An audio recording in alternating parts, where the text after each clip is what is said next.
ఎన్నో ఆశలు ఎన్నెన్నో అంచనాల నడుమ కేంద్ర బడ్జెట్ ఇవాళ లోక్సభలోకి రానుంది.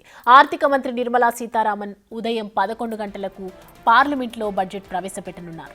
కేంద్ర బడ్జెట్పై దేశవ్యాప్తంగా అన్ని వర్గాల ప్రజలు ఎంతో ఆసక్తితో ఎదురు చూస్తున్నారు. ముఖ్యంగా పేద మధ్యతరగతి ప్రజలు, ఉద్యోగులు, నిరుద్యోగులు, వ్యాపారులు కేంద్ర బడ్జెట్ అప్డేట్పై ఎంతో ఆసక్తితో ఉన్నారు. అలాగే గత బడ్జెట్ అనుభవాలను నెమరేసుకొని అంచనాలు వేసుకుంటున్నారు.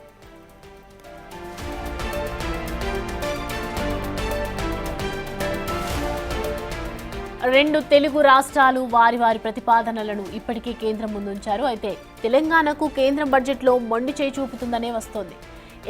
ఎనిమిది ఎంపీ స్థానాలను గెలిపించిన తెలంగాణ ప్రజలకు ఇప్పటి వరకు కేంద్రం నుంచి సరైన కానుక రాలేదనే చెప్పాలి. ఈ కోణంలో బీజేపీ ఎంపీలుగా ఉన్న నాయకులు అటు ప్రజాక్షేత్రంలో ఇటు అధికార కాంగ్రెస్, బీఆర్ఎస్ విమర్శల నడుమ నలిగిపోతున్నారు.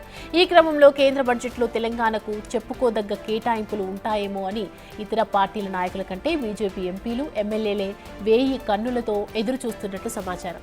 కనీసం వారు ప్రాతినిధ్యం వహిస్తున్న నియోజకవర్గాల్లోనూ అవసరాలైన కేంద్రం సహకరిస్తుందా లేదా అనేది కేంద్ర బడ్జెట్ వేళ బీజేపీ ఎంపీలు, ఎమ్మెల్యేల మధ్యలో మొదలుతున్న ప్రశ్న.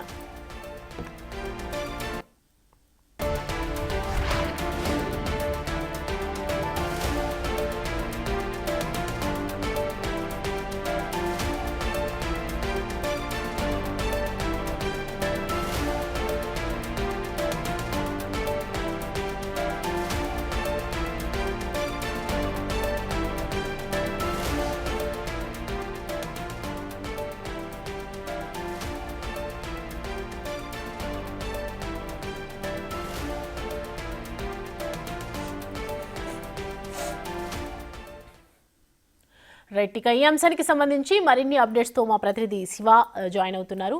శివ, చూస్తున్నాం ఇవాళ బడ్జెట్ ప్రవేశపెట్టబోతున్నారు ఆర్థిక మంత్రి నిర్మలా సీతారామన్. సో కూటమి ప్రభుత్వంలో బీజేపీ కూడా ఉంది కాబట్టి కేంద్రం నుంచి అసలు ఎలాంటి నిధులు వస్తాయని ఎంతో మంది కూడా ఆశగా కేటాయింపుల విషయంలో వేచి చూస్తున్నటువంటి సిచ్యువేషన్. సో ఎలా ఉండబోతోంది ఇవాళ? సౌమ్య, మొత్తం మీద చూసుకుంటే కేంద్ర బడ్జెట్ ఈరోజు కేంద్ర ఆర్థిక శాఖ మంత్రి నిర్మలా సీతారామన్ ఉదయం 11 గంటలకు ప్రవేశపెట్టబోతున్న బడ్జెట్పై తెలుగు రాష్ట్రాల ప్రజలు భారీ ఆశలు, అంచనాలు పెట్టుకున్నారు. ముఖ్యంగా ఆంధ్రప్రదేశ్కు సంబంధించి విడిపోయిన తర్వాత ఈ 10 సంవత్సరాల కాలంగా గత 2 ప్రభుత్వ సాయంలో 2014 నుంచి 24 వరకు తీరని అన్యాయం జరిగిందని చెప్పుకోవచ్చు.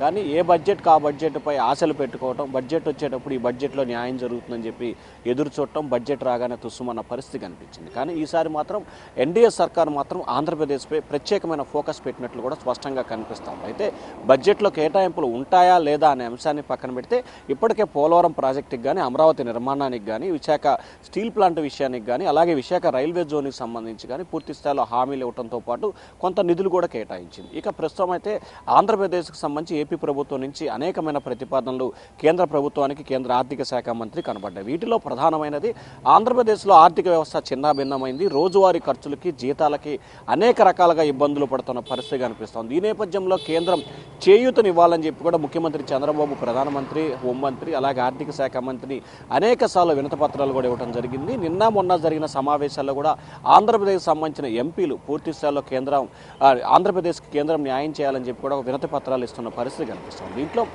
ఆంధ్రప్రదేశ్ సంబంధించి ప్రత్యేక కేటాయింపులు అంటే లోడ్ బడ్జెట్ ఉన్న నేపథ్యంలో విభజన తర్వాత ఆదాయం లేని రాష్ట్రంగా మిగిలిపోయింది. రాష్ట్రం రాజధాని లేని రాష్ట్రంగా నిలిపోయిన నేపథ్యంలో ఆంధ్రప్రదేశ్కి అన్ని రకాలుగా చేయూతనివ్వాలని చెప్పి కూడా ప్రభుత్వం కోరుతూ ఉంది. దాంతోపాటుగా 2028 నాటికి పోలవరం ప్రాజెక్టు పూర్తి చేయాలని చెప్పి ఆంధ్రప్రదేశ్ ప్రభుత్వం ఆలోచన చేస్తూ ఉంది. ఇప్పటికే అనేక సందర్భాలుగా వాయిదా పడుతూ వచ్చిన పోలవరం ప్రాజెక్టు ఈసారి ఎట్టి పరిస్థితుల్లో కూటమి ప్రభుత్వం నేతృత్వంలోనే ప్రారంభోత్సవం చేయాలని చెప్పి సీఎం చంద్రబాబు నిర్ణయం తీసుకున్నారు. దానికి ఇప్పటికే 12,500 కోట్ల రూపాయలు కేంద్ర ప్రభుత్వం విడుదల చేసింది. ఇంకా భారీ స్థాయిలో నిధులు విడుదల చేయాలని చెప్పి కూడా రాష్ట్ర ప్రభుత్వం కోరుతా ఉంది. అలాగే అమరావతికి సంబంధించి కూడా దాదాపుగా 50,000 కోట్ల రూపాయల అంచనాలతో రాజధాని నిర్మాణం చేపట్టాలని చెప్పి ప్రభుత్వం ఆలోచన చేస్తూ ఉంది. ఇప్పటికే వరల్డ్ బ్యాంక్ కానీ, ఆసియా బ్యాంకు కానీ, అలాగే కేంద్ర ప్రభుత్వం కానీ టిడ్కో నుంచి దాదాపుగా 41,000 కోట్ల రూపాయలకు సంబంధించిన నిధులు సమీకరణ జరిగింది. లోను కానీ మిగిలిన వాటిపై కూడా రాష్ట్ర ప్రభుత్వం ఆశలు పెట్టుకుంది. దీంతో పాటుగా Visakha railway zone, Kadapa steel factory, Bayyaram ఉక్కుకు సంబంధించి కూడా పూర్తి స్థాయిలో ఆంధ్రప్రదేశ్కి కేంద్రం చేయూతనివ్వాలని చెప్పి కూడా ఆంధ్రప్రదేశ్ ప్రభుత్వం, ప్రజలు ఎదురు చూస్తూ ఉన్నారు. Soumya, right, thanks for the updates Shiva.